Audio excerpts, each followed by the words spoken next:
Hi viewers, welcome to our channel. ప్రస్తుతం మనతో పాటు ప్రముఖ పొలిటికల్ అనలిస్ట్ అంకమ్మరావు గారు ఉన్నారు. వారితో ఒకసారి మాట్లాడదాం. సార్ నమస్కారం. సార్ నమస్తే అండి. సార్, వైసీపీ పరిస్థితి ఏంటి? పూర్తిగా ఖాళీ అయిపోతుంది అన్న వార్తలు అయితే బలంగా వినిపిస్తున్నాయి. చాలామంది వైసీపీని కాదని టీడీపీ అని జనసేనలోకి వలస వచ్చేస్తున్నారని కూడా వార్తలు వస్తున్నాయి. మరేంటి సార్, దీనిపైన మీ ఒపీనియన్ ఏంటి? జగన్మోహన్ రెడ్డి గారు అనే వ్యక్తి అధికారంలోకి వచ్చినప్పుడు 151 స్థానాల్లో వాళ్ళు విజయం సాధించి శాసనసభ్యులుగా 22 మంది లోకసభ సభ్యులు విజయం సాధించిన తర్వాత ప్రజలు కానీ, తెలుగుదేశం పార్టీ వాళ్ళు కానీ, జనసేన వాళ్ళు కానీ, లేదంటే వైఎస్ఆర్సీపీ పార్టీలు కానీ వాళ్ళ మనుషులు ఆలోచించింది ఏంటంటే తెలుగుదేశం పార్టీలో ఇంకెవరు ఉండరు, తెలుగుదేశం పార్టీ ఖాళీ కాబోతుంది అనే అభిప్రాయం ఆ రోజు వచ్చింది. ఇప్పుడు దానికి తిరగబడి వైఎస్ఆర్సీపీ పార్టీ ఖాళీ కాబోతుందనే మాట వినపడుతుంది. అంటే ఈయన పరిపాలన, ఈయన తీసుకున్న నిర్ణయాలు ఏ విధంగా ఉన్నాయి అనేది మనం ఒక అంచనాకు రావచ్చు. ఇప్పుడు అవతల వ్యక్తులకి అవకాశం లేనంత బలం వచ్చేసి తిరిగి లేవలేనంత విధంగా దెబ్బతీసిన తర్వాత, కానీ ఇక్కడ అర్థం చేసుకోవాల్సిందంటే ఈయనకు వచ్చింది 51%, ఆయన వాళ్ళకి వచ్చింది 39% అయినా కూడా ఈ యొక్క సంఖ్యాబలంలో చాలా వ్యత్యాసం ఉంది. వాళ్ళకి 23 వచ్చినాయి, వీళ్ళకి 151 వచ్చింది. అర్థం కాలే ఎవరికి చంద్రబాబు నాయుడు గారు ఇంత ఘోరంగా పరిపాలించాడు అనేది అర్థం కాని ప్రశ్న. అంత తక్కువగా వాళ్ళకి రావడానికి కారణం ఏంటనేది ఇప్పుడు కూడా అర్థం కాని విషయం. అంటే కుర్రాడు కావటం, చెప్పిన అబద్ధాలు నిజమని నమ్మటం, పదే పదే అబద్ధాలు వాళ్ళు ప్రచారం చేయటం, అదే నిజమని నమ్ముకోవటం వల్ల తెలుగుదేశం పార్టీ ఘోరంగా ఓడిపోయింది. అలాగే స్థానిక శాసనసభ్యుల మీద చంద్రబాబు నాయుడు గారి మీద వ్యతిరేకత లేకపోయినా కూడా స్థానిక శాసనసభ్యుల మీద చాలామంది మీద వ్యతిరేకత రావడానికి కారణం, వాళ్ళు ఓడిపోవడానికి కారణం కూడా. కానీ ఇక్కడ ఇప్పుడు వ్యత్యాసం ఏందంటే శాసనసభ్యుల మీద 20% వ్యతిరేకత ఉంటే జగన్మోహన్ రెడ్డి గారి మీద 80% వ్యతిరేకత వచ్చింది. ఎందుకు జగన్మోహన్ రెడ్డి గారి మీద ఇంత వ్యతిరేకత వచ్చింది అనేది, జగన్మోహన్ రెడ్డి గారు ఆయన చెప్పిన అబద్ధాలు గెలవడం కోసం వాటిని మాత్రమే దృష్టిలో పెట్టుకున్నారు. ఆయన కదా అబద్ధాలు చెప్పింది, ఆయన కదా మనకు హామీలు ఇచ్చింది, ఎందుకు ఈరోజు నెరవేర్చలేదు? 4 సంవత్సరాల 6 నెలల 26 రోజులు ఆయనకు ఎందుకు పట్టింది? ఆ రోజు 6,50,000 కోట్ల రూపాయల కుంభకోణం జరిగింది, తెలుగుదేశం పార్టీ వాళ్ళు చంద్రబాబు నాయుడు గారు తిన్నాడు అని చెప్పిన ప్రచారం చేశారు కదా. కనీసం దాంట్లో 6 కోట్ల రూపాయలు పలానాసాటి ఇట్లా జరిగిందని చెప్పి ఈ రోజు వరకు ఎందుకు నిరూపించుకోలేకపోయారు? దాంట్లో వైఫల్యం చెందారు. కాబట్టి ఈరోజు మళ్ళీ ఆ మాట అడిగే హక్కు, ఆ మాట చెప్పే హక్కు జగన్మోహన్ రెడ్డి గారిది లేదనేది చాలా స్పష్టంగా అర్థమైపోతూ ఉంది. ఈరోజు వీళ్ళు మాట్లాడే విషయం కాడికి వచ్చేసరికి ఆ రోజు రాజధానికి ఎక్కడికి పోదు, నేను ఇల్లు కట్టుకున్నానట్టు ప్రచారం చేశారు. ఈరోజు 3 రాజధానుల కార్యక్రమం ఎత్తారు. అది చాలా అతను చేసిన దాంట్లో చాలా పెద్ద తప్పు. తర్వాత రావడంతో ప్రజావేదికను కూల్చడం మొదలుపెట్టేసి అతని మనస్తత్వం ఏంటో ప్రజలకు అర్థమయ్యేలా చెప్పాడు. కానీ ప్రజలే అర్థం చేసుకోలేదు. ఉద్యోగస్తులకి ఏమని మాట ఇచ్చాడు? జీపీఎస్ అమలు చేస్తాను, రద్దు చేస్తాను అన్నారు. మరి ఎన్నాళ్ళు పట్టింది? ఏం చేశాడు? యువత చూసుకుంటా ఉంటే ఆ రోజు ప్రత్యేక హోదా మనకు సంజీవిని, అదొక్కటే మన భవిష్యత్తును మార్చిద్ది, నాకు 25 మందిని లోక్సభ సభ్యులు ఇవ్వండి, మెడలు వంచి నేను తీసుకొస్తాను అన్నాడు. కానీ ఈరోజు దాన్ని నిలబెట్టుకోలేకపోయాడు. యువత ఎంతో ఆశ పెట్టుకుంది. అలాగే 37 మంది డిఎస్పీలు ఉంటే డిఎస్పీలకి వాళ్ళకి ప్రమోషన్ వస్తే అందుట్లో 33 మంది కమ్మవారంటే జనం నమ్మారు. అదే హోంశాఖ మంత్రి గారు శాసనసభ సాక్షిగా ఇద్దరే కమ్మవారని చెప్పిన దాకా వీళ్ళు తిప్పికొట్టుకోవడంలో తెలుగుదేశం పార్టీ విఫలమయ్యారు. వాళ్ళు చెప్పింది పదే చెప్పడం వల్ల నమ్మారు జనాలు. ఇలా ఒక్కొక్కటి చూసుకుంటా ఉంటే ఆయన చెప్పినవన్నీ అబద్ధాలని తేలిపోవటం, చెప్పిన పథకాలను కూడా సంపూర్ణంగా పూర్తి చేయలేకపోవటం, పనులు పూర్తి చేయలేకపోవటం, ఉద్యోగ కల్పనలు కల్పించలేకపోవటం, పరిశ్రమలు రాకపోవటం, ఉన్న పరిశ్రమలను పంపించడం, తల్లి వెళ్ళిపోయింది, చెల్లి వెళ్ళిపోయింది, వ్యూహకర్త అనుకున్న ప్రశాంత్ కిషోర్ వెళ్ళిపోయాడు, శాసనసభ్యులు వెళ్ళిపోతున్నారు, లోక్సభ సభ్యులు వెళ్ళిపోతున్నారు. ఎందుకు వెళ్ళిపోతారు? ఒక అధికార పార్టీలో ఉండగా మళ్ళీ మనం గెలవమనే అభిప్రాయానికి వస్తేనే కదా వెళ్ళిపోయేది. ఈరోజు అంటే కొంతమందికి స్థానాలు లేవని చెప్పని పోటీకి వాళ్ళని దూరంగా పెడుతున్నారని, లేదంటే వేరే చోటకి మార్చుతున్నారని అసమ్మతి ఉంటే ఉండొచ్చు. కానీ ముందే ఎందుకు బయటకు వచ్చారు? ప్రజాల నాడి వీళ్ళకి అర్థం కాల. కానీ క్షేత్రస్థాయిలో ఉన్న నాయకులకు అర్థమైపోయింది. కొంతమంది ఏంటంటే ఎట్లా మనం తెలుగుదేశం పార్టీలో వాళ్ళు మనకు అవకాశం ఇవ్వరు, అధికారం ఉన్నంత వరకు ఇక్కడ ఉండి మనం అనుభవిద్దాం, కాబట్టి ఆ పార్టీకి వెళ్ళినా కూడా మనకి ఉపయోగమే ఉండదు, మనం తిరిగి మళ్ళీ శాసనసభ్యులుగా వాళ్ళు పోటీకి నిలబెట్టరు, మనం గెలిచే అవకాశం లేదని చెప్పని మంచి అయినా చెడైనా ఈయనతోటే కొనసాగిద్దామని చెప్పి ఇప్పుడు దాకా ఉన్నారు. ఇప్పటికేమనుకుంటున్నారు వాళ్ళు, అప్పుడు దాకా ఉన్నారు, ఇప్పుడు ఏంటంటే ఆయన ఒక ఎర్ర పుస్తకం పట్టుకొని తిరుగుతున్నాడు లోకేష్ బాబు అనే వ్యక్తి. లోకేష్ బాబుని చాలా తక్కువ అంచనా వేశారు. చంద్రబాబు నాయుడు గారు ఏంటంటే ఎన్నికలు అయిపోయిన దాకా ఏదన్నా మాట్లాడినా ఎన్నికలు అయిపోయిన తర్వాత ఆయన అభివృద్ధి గురించి ఉంటాడు, ఆయన పని ఆయన చేసుకుంటాడు, ఈ కక్షలు కార్చిన్యాలు ఉండవని చెప్పని వాళ్ళు భావించి నిమ్మక నీరెత్తినట్టు రేపొద్దున ఏమైద్దిలే మళ్ళీ ఆయన దగ్గరికి వెళ్ళి ఒక నమస్కారం పెడితే ఆయన మన జోలికి రాడు అనే అభిప్రాయంతో ఉండేవాళ్ళు.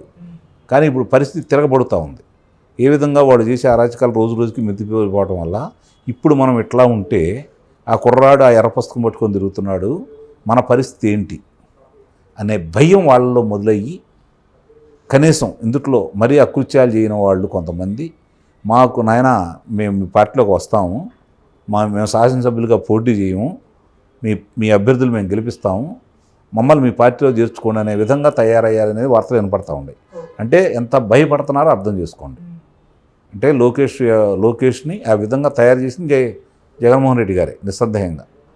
ఆ దాంట్లో ఆయనకే ఎక్కువ మార్కులు వేయాలి.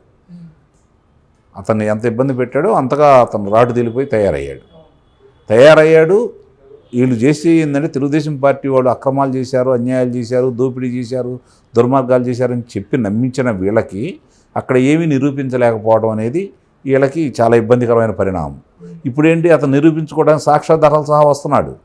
అతను చేసిన పాదయాత్రలో ఏమైనా ఎత్తి చూపాడు, వాళ్ళకి సవాలు విసిరాడు, దీనికి సమాధానం చెప్పమన్నాడు, మీరు పలానా వాళ్ళు దొంగలన్నాడు, ఈ మంత్రులు ఈ దొంగతనం చేశారన్నాడు, ఈ మంత్రులు ఈ కబ్జాలు చేశారన్నాడు, ఈ మంత్రుల వల్ల కొంతమంది ఇలా చనిపోయారని చెప్పాడు, దౌర్జన్యాలు చేశారని చెప్పాడు, విధ్వంసం చేశారని చెప్పాడు, సాక్ష్యాధారాలు చెబుతున్నాడు, గతంలో మేము చేసిన అభివృద్ధి ఇద్దని చెప్పని సెల్ఫీ ఛాలెంజీలు చేశాడు.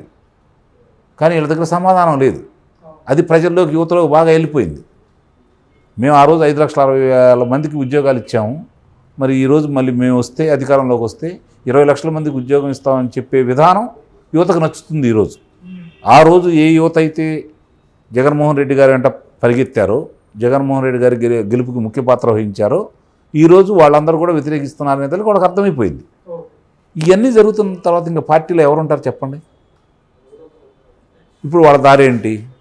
తెలుగుదేశం పార్టీకి వెళ్ళాలా, అధికారంలో వస్తున్నారు కాబట్టి. లేదు, వాళ్ళతోటి కలిసి ప్రయాణం చేస్తున్న జనసేన పార్టీలోకి వెళ్ళాలా. తెలుగుదేశం పార్టీలోకి ఏమో వచ్చే వాళ్ళని మీరు వస్తే రండి, మంచి వాళ్ళు వస్తే రండి, ఒకవేళ మీరు వచ్చినా కూడా మీకు ఆ స్థానాలు కేటాయించలేకపోవచ్చు, మేము మళ్ళీ మిమ్మల్ని శాసనసభ్యులుగా నిలబెట్టలేకపోవచ్చు అనేది అభిప్రాయం స్పష్టంగా వ్యక్తం చేస్తున్నారు. జనసేన పార్టీ ఏంటి, అసలు మాకు మంచి వాళ్ళైతేనే రండి, ఎవరు పడితే వాళ్ళు మా పార్టీలోకి రావద్దని చెప్పిన వాళ్ళు అక్కడ మోకాలు అడ్డేసి కూర్చున్నారు. ఇప్పుడు వాళ్ళ దిక్కేంటి, వెళ్తే భారతీయ జనతా పార్టీకి వెళ్ళాలా, లేదంటే కొంచెం ఏదో కొంత పాత వాసం ఉంది కాబట్టి ఇందులో కాంగ్రెస్ వాదులు ఎంతోమంది తిరిగి మరి కాంగ్రెస్ పార్టీలోకి వెళ్దాం, పక్క 2 రాష్ట్రాల్లో విజయం సాధించింది కదా అనే ఉద్దేశంతో ఆ పార్టీలోకి వెళ్ళాలి. ఇది ఇప్పుడు వాళ్ళ దగ్గర ఉన్నటువంటి పరిస్థితి. ఈ పరిస్థితుల్లో ఏమి చేయాలో అర్థం కాక మళ్ళీ తెలుగుదేశం పార్టీలోకి వెళ్తేనే మనకి పదవులు వద్దు ఏమొద్దురా నాయన, రేపు పొద్దున మన మీదకి ఇబ్బంది రాకుండా ఉంటుంది, ఈ ఎర్ర పుస్తకం పట్టుకొని మన జోలికి రాకుండా అని చెప్పని తటస్థంగా ఉండి చిన్న పొరపాట్లు చేసిన వాళ్ళు, దౌర్జన్యాలు చేయని వాళ్ళు ఆలోచిస్తున్న మాటలు ఇవి. కాబట్టి ఇప్పుడు ఏమనుకుంటున్నారు అంటే, ఇంకా ఇప్పుడు ఒక్కొక్కరు బయటకు వస్తూ ఉన్నారు. ఈ మార్పులు చేర్పులు చేశారు కదా శాసనసభ్యులు, ఎక్కడెక్కడ పోటీ చేయాలి అనే దానికి మంత్రులను మార్చారు. అంటే నువ్వు శాసనసభ్యుడిని ఇటు నుంచి అటు మారిస్తే ఇక్కడ అవినీతి చేశారు, ఇతని మీద వ్యతిరేకత వచ్చిందంటే అక్కడ ఎందుకు వస్తుంది? ఇదేమైనా ఇక్కడ నుంచి తీసుకెళ్ళి ఆఫ్రికా ఖండం తీసుకెళ్ళట్లేదు కదా, లేదా అమెరికాలోకి తీసుకెళ్ళట్లేదు కదా, ఇక్కడ నుంచి అక్కడ తెలియదు వాళ్ళు ఏదో కొత్త వాళ్ళు అనుకోవడానికి. ఇదే రాష్ట్రం, 175 నియోజకవర్గాలు, వీళ్ళకే కదా జరుగుతుంది, వీళ్ళకి తెలియకుండా ఎలా ఉంటుంది? అంటే ప్రజలు ఏమనుకుంటున్నారు, నాయన మార్చాల్సిన శాసనసభ్యులు కాదు నిన్ను అంటున్నారు వాళ్ళు. ఆ విషయాన్ని వదిలేసి వాళ్ళు మారిస్తే ఉపయోగం ఏందని చెప్పి వాళ్ళు భావిస్తున్నారు. ఇది చాలా స్పష్టంగా అర్థమైపోయింది కదా వాళ్ళకి. అన్నప్పుడు ఇప్పుడు వాళ్ళకి ప్రత్యామ్నాయ మార్గం ఏంటి చెప్పండి? రాజకీయాల్లో కొనసాగాలనుకున్న వాళ్ళు చాలామంది శాసనసభ్యులు తొలి ప్రేమలో పవన్ కళ్యాణ్ గారు చేసినట్టు ఆనందాన్ని చెట్టుసాటికి వెళ్ళి పంచుకున్నట్టు ఇంటికి వెళ్ళి పంచుకుంటున్నారు భార్య బిడ్డలతోటి స్నేహితులతోటి. అమ్మయ్య మమ్మల్ని పోటీకి దూరంగా పెట్టాడు, మా నెత్తిన పాలు పోసాడు, ఆర్థికంగాను ఆరోగ్యంగాను చాలా బాగుంటాం మేము. ఇవాళ ఎన్నికలు చేయాలంటే మామూలు విషయం కాదు కదా, ఆర్థికంగా ఎంత ఇబ్బందికరం అందరికీ తెలుసు. కాబట్టి ఇది దూరంగా పెట్టుకున్నాడు. పైకి మాత్రం మేకపోతే గాంభీర్యంతో మాకు సీటు కూడా కారాలు మీరాలు నూరుతున్నా ఇంట్లోకి వెళ్ళి మాత్రం చాలా సంతోషంగా ఆనందంగా కేరింతలు కొడతా ఉన్నారు. అది ఇప్పుడు ఉన్నటువంటి వాళ్ళ పరిస్థితి. ఎప్పుడైనా సరే జనం యొక్క అభిప్రాయం ఎలా ఉంది, జనం గెలుపు దిశగా ప్రయాణిస్తున్నప్పుడు నాయకులు కూడా అలానే ప్రయాణం చేస్తూ ఉంటారు. నువ్వు ఇంత చేసి 170 స్థానాలు గెలుస్తావు అనుకున్న మీ దగ్గర 23 మందిలో 4 తీసుకున్న తర్వాత మీ 4 అట్టేళ్ళు వాళ్ళు 23 మంది అట్లానే ఉన్నారు. మీకు ఇంకా పెరగాలి కదా, మీకు తరిగిపోతున్నారు. ఇప్పుడు ఒక్కళ్ళు తరిగిపోతున్నారు కదా, అంటే మీరు బలహీనపడుతున్నారు, వాళ్ళు బలపడుతున్నారు అని అర్థమైపోతుంది కదా. అక్కడ చేరికలు ఉన్నాయి, మీ దగ్గరేమో జారుకోటాలు ఉన్నాయి. అక్కడేం జనం తండోపతండాలుగా వస్తున్నారు, మీ దగ్గరేమో బారికేట్లు దూకి పారిపోతున్నారు. మీరు డబ్బులు ఇవ్వాల్సి వస్తుంది, మందు పోయించాల్సి వస్తుంది. ఒకవేళ అధినాయకుడు చెప్పిండు ఆయనకి రాకపోతే పారిపోతున్నారు. కానీ అక్కడ అధినాయకుడు ఎంత లేటుగా వచ్చినా, ఎంత ఆలస్యంగా వచ్చినా, కాలాతీతమైనా చివరిదాకా ఆయన చెప్పేది వింటున్నారు. మీరు ప్రసంగం మొదలు పెట్టగానే పారిపోతున్నారు. అంటే వ్యత్యాసం అర్థమైపోయింది కదా. ఈ జగన్మోహన్ రెడ్డి గారికి ఇప్పుడు వరకు ఎంతో కొంత కాపాడింది ఏదైనా ఉన్నది అంటే కరోనా పుణ్యమా అని ప్రజలు రోడ్డు మీద రాకుండా, ప్రతిపక్షాలు రోడ్డు మీద రాకుండా, వస్తే కరోనా నిబంధనలు అద్దం పెట్టి వాళ్ళని నిర్బంధించి వాళ్ళని కారాగార వాసం చేసి వాళ్ళ మీద అభియోగాలు మోపడానికి పనికొచ్చింది. కాబట్టి కొంతమంది దూరంగా ఉన్నారు. ఇప్పుడు ఆ రోజు అది లేదు, ఎన్నికలు ఇంకా 4 నెలలే ఉంది. కాబట్టి మీరు ఏం చేయలేరని నిర్ణయానికి వాళ్ళు వచ్చేసారు. అందుకని ప్రజలు తండోపతండలుగా బయటకు వచ్చేసి ప్రతిపక్షాలకు మద్దతు తెలుపుతున్నారు. అందరి దృష్టి ఈరోజు చాలా స్పష్టంగా ఉంది. కాబట్టి మీ పార్టీ ఖాళీ. ప్రజలు కూడా ఏం కోరుకుంటున్నారంటే మళ్ళీ ఏదన్నా పోయినసారిలాగా 40-50 స్థానాలు ఇస్తే తిరిగి కోరుకుంటారేమో వీళ్ళని. ఎట్టి పరిస్థితుల్లో కూడా 2 అంకెల స్థానాలు రాకుండా చేయాలని కృత నిశ్చయంతో ఉన్నారు.